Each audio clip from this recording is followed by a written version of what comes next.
nyithindo maluo kuom making sure ni kijendewa ma joluo nyok manie universities nyok odonje ng'anyo koriwore gi university leaders ma nyithi luo. To kadhi e wach ma ikelo no inyisa ni kiani Ndindi Nyoro moro cha iluongo ni ng'awa nantiere Mohamed Ali. Mohamed Ali cha Mohamed Ali ng'eni nyinge moro en Kariuki. Nyinge ma Mohamed Ali no mana ma ka en Mombasa mondo jo Mombasa orwake. Gima adwa ni mondo jo ong'e ni Ndindi Nyoro gima litna ahinya ni kom manyo bete koro wuod luo wuod alego mosiepna atandi obete mana gima litna Ndindi Nyoro kabisa.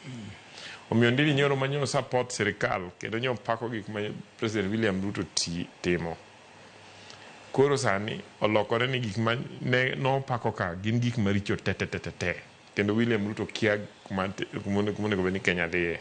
nikech President William Ruto nyo loso gi jo chama mag UDA mondo giti gi jo chama mag ODM mondo gi make sure ni pogo kombe mondo jo wape obede ni in charge of kombe motegno e parliament maka jadung badi ose loso budget motere cabinet magi pass cabinet kamiyudo ka one cabinet no gi Wandai to cabinet no be chake yudo ni nitie nyarwa matoni general Madorcas Oduor to e office president kaka gigo pok odhiye be yudo ni wane gi Dr. Raymond Omolo mago bedo ni to kidhi health kucho be chake yudo ni wan gi Dr. Luga gi jowa moko mantie serikal to litnegi kabisa ni kama gin ne gibete kiwinjo report miwacho kaka ne gitiyo gi pesa mag CDF kaka ne gitiyo gi pesa mag national budget tido ni constituencies gi thurgi Masawa ne giketo ndara nyaka kor gweng'o go e Lam to thurwa to onge Lam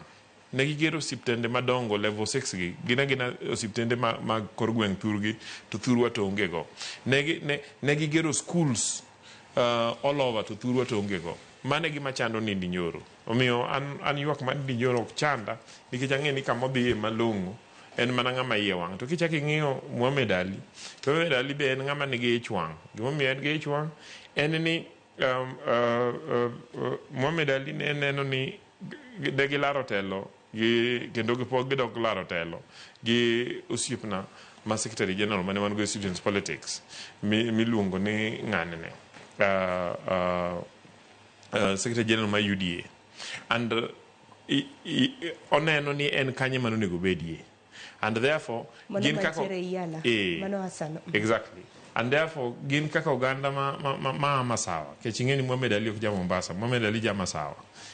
modak mana Mombasa ng'eny gi koro odonje e chama mar pingo serikal ni gima ma serikal timo rach to ok rach nikech gima serikal timo onge kata thurgi serikal timo mang'eny kata ge serikal ni pod gintie mang'eny malowa to gipingo mana serikal nikech joluo koro yudo kombe ma very critical.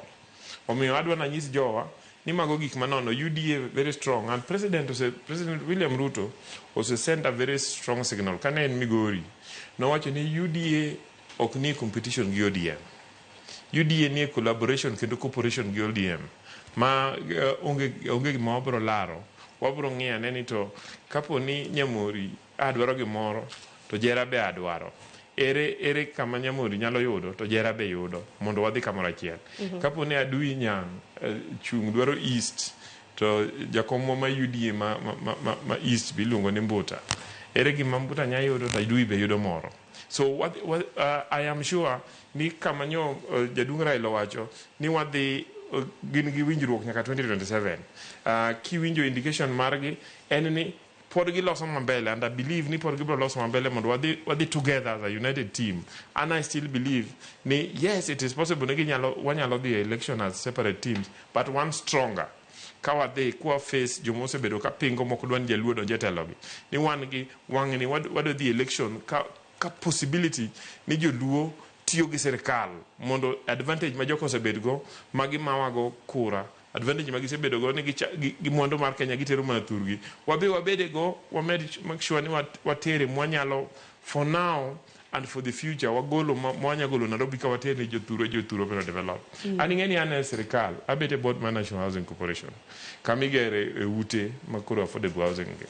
tanyisi ni kane ane jaluo mokwongo bede board no in 25 years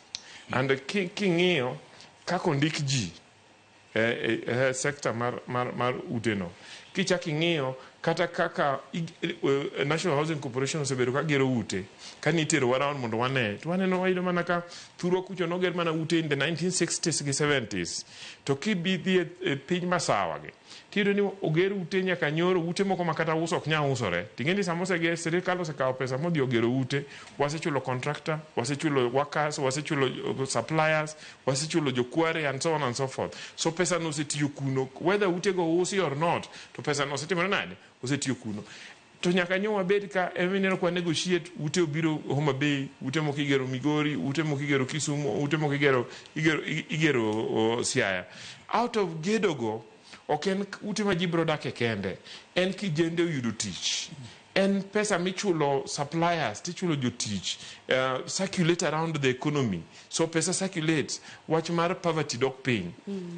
and then ochiwo demand for agriculture ochiwo demand for manufactured things so economy grow so adwaro ni mondo wakwede kabisa jomatemo pingo broad base simply because gi feel no ganda luo wang' ni odonje iye kanyo mana kaka jaduong' Jera owacho ni chieng' mwawuok ni to jaka duogo to kwa wene gi wang' erokamano lakini Jera ni nene gi wang' machal nade chal ka gima koro joma balo koda duond buche mag gi en jogo ek mabende nitiere koda ich wang' kaka jopiny